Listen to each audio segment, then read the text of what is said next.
Riekold Pasterkamp. U bent journalist en u bent vooral geboren en getogen in Urk. Ja, u was daar ook vandaag bij de stille tocht. Hoe zou u, als u nou 3 woorden zou mogen kiezen om die stille tocht te omschrijven... welke 3 zou u dan gebruiken? Indrukwekkend, moedig en stijlvol. Er is geen haat en nijd of vijandschap tegen elkaar. En men bidt zelfs voor elkaar. Dus... Toch is dat raar als u dat zegt, er is geen haat en nijd en vijandschap... terwijl er iemand is doodgeslagen. Nou, dat zijn uw woorden. Nou ja. We weten nog niet wat er gebeurd is. Maar dat hij dood is, weten we wel. Dat weten we wel, maar wie dat gedaan heeft en wat er in dat bos gebeurd is, dat weten we niet. Sluimert er ergens iets, of is het gewoon een incident? Nou, ik denk dat laatste. Ik kan niet oorzaken aanwijzen waarvan ik zeg van ja, dat zit daar of daar. Kijk, Urk heeft een jeugdproblematiek. Wat is dat voor dat hoeven we niet onder stoel of banken te steken. Het was een hele stille tocht, er viel geen onvertogen woord. En aan het eind eindigde dus bij het gemeentehuis. En de burgemeester hield daar een toespraak. Bedankte ook de jongeren voor de manier waarop ze deze tocht liepen. En gaf aan, zoals u net ook kon horen, dat Urk verder moet na deze mokerslag. Want jij bent met bloemen naar Den Haag getogen. Ja. Op zoek naar Geert Wilders. Morgens om 7 uur.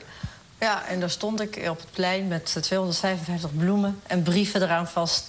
En dat was zo schrijnend dat zelfs heel veel journalisten... dat niemand zich afvroeg, wat staat er dan in zo'n brief? En ik heb vandaag ook geconcludeerd dat hij helemaal geen politieke bedreiging is... maar hij is een bedreiging voor de beschaving. En het ene heft het andere op. En maar dat is het dan niet wat u nu zegt, hè? Ja. Dat is misschien wat hij wel dacht, dat u dat zou zeggen. En dat u dat vindt. Nee, en dat hij dacht, kan die mevrouw wel ontvangen met al die bloemen... maar dan gaat ze toch dit soort vervelende dingen tegen mij zeggen. Maar nee, dag. Nee, Vandaag, want dat was eigenlijk toevallig, puur toeval... heeft de Turkse regering laten weten dat een parlementaire delegatie van Nederland... die in de kerstvakantie is gepland... wat hun betreft een delegatie is zonder Geert Wilders. Want ze willen die man, die is een fascist en racist... Nou, dat is liever ook... niet ontmoeten. Er is helemaal niet gezegd, we willen die man niet. Er is alleen gezegd door de woordvoerder van de minister van Buitenlandse Zaken... dat ze overwegen of het wel een goed idee is... dat hij met de Nederlandse delegatie komt... dat Geert Wilders de boel zou overschaduwen. Geert is denk ik absoluut welkom als hij morgen zegt... ik ga in mijn eentje even een gesprek voeren... Ik denk niet dat ze daar zo'n grote probleem hebben. Maar het is natuurlijk niet alleen maar zijn schuld dat hij beveiligd moet worden. Dat is omdat er ergens anders agressie zit. Er staan niet overal vrouwen met bloemen op hem te wachten. Wie heeft die bloemen eigenlijk wel in ontvangst genomen? Is er nog een parlementariër geweest die dacht... Kom ik hier goedkoop thuis? Ja? Van Bommel heeft hem aangenomen. En, die kende wel weer een vrouw ergens. Diegene die hem afgewezen heeft, dat is ook heel erg... kan je ook zo raden, is Rita Verdonk. Die wilde het ook niet. Kader Abdollah, u bent uitgenodigd door de paus. Ik ben ervan overtuigd dat Paus... Ja, misschien lieg ik, maar Paus heeft een van mijn boeken gelezen. En zijn dat gaat heel snel. U bent ervan overtuigd dat de paus een van uw boeken heeft gelezen? Heeft gelezen, ja. Okay. Ja? Ik ben er zeker van dat de minister van zijn cultuur... heeft bijna al mijn boeken in het Italiaans gelezen. Okay? En door hem ben ik uitgenodigd. We moesten een paar adviezen brengen. We moesten een paar... Want het Vaticaan zit in crisis, betreft de kunst. Ooit was het Vaticaan de grote geldenschieter, grote bewaker, grote maker, produceren van de kunst. Michelangelo, Botticelli en velen. En nu niemand. En Paus wilde even weten hoe ze verder mochten met de beauty. Zonder de kunstenaars, zonder de teksten van de Bijbel... heeft het Vaticaan geen betekenis. Er is niks. Paus hebben wij gemaakt.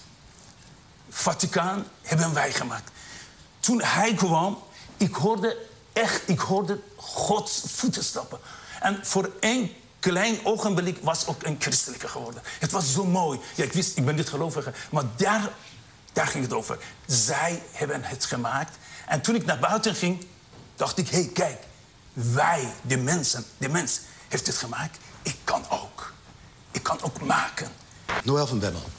Je bent de samensteller van dit boek, dat heet Task Force Oeruzgan. In 2005 zat ik al na te denken over hoe kunnen wij nou het perspectief van de soldaat goed in de krant zetten. En niet alleen die van de generaals. En behalve dat je heel veel meegaat, dacht ik kan ook iets met soldaten doen. En toen las ik in Amerika dat zij een schrijfproject hadden met de Endowment of the Arts. Waarin zij lessen geven door beroemde schrijvers, aan soldaten. Wat wij hier in Nederland zien in de media, op tv, de krantenkoppen, dat geeft een beetje een beeld. Maar lang niet zo compleet als dat jij het beschrijft met eigen ervaring. Later gemeld in het interieur dat de gewonde Taliban nog steeds leeft. Omdat we zojuist de schapen een genadeschot hebben gegeven, ontspint zich een discussie over de vraag of we zoiets ook bij de gewonden moeten doen. Ik dacht terug aan de beelden van een Amerikaanse militair die in Irak in een moskee een genadeschot geeft aan een gewonde Iraakse strijder. En daarmee heel de wereld over zich heen kreeg.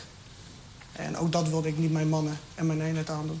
Het enige wat ik kan doen is, ik ben daar 9 keer geweest. Dus als ik interessante dingen hoor, zoals het klassieke dilemma waar Justin voor stond, dan denk ik, dat moet ik in mijn boek krijgen.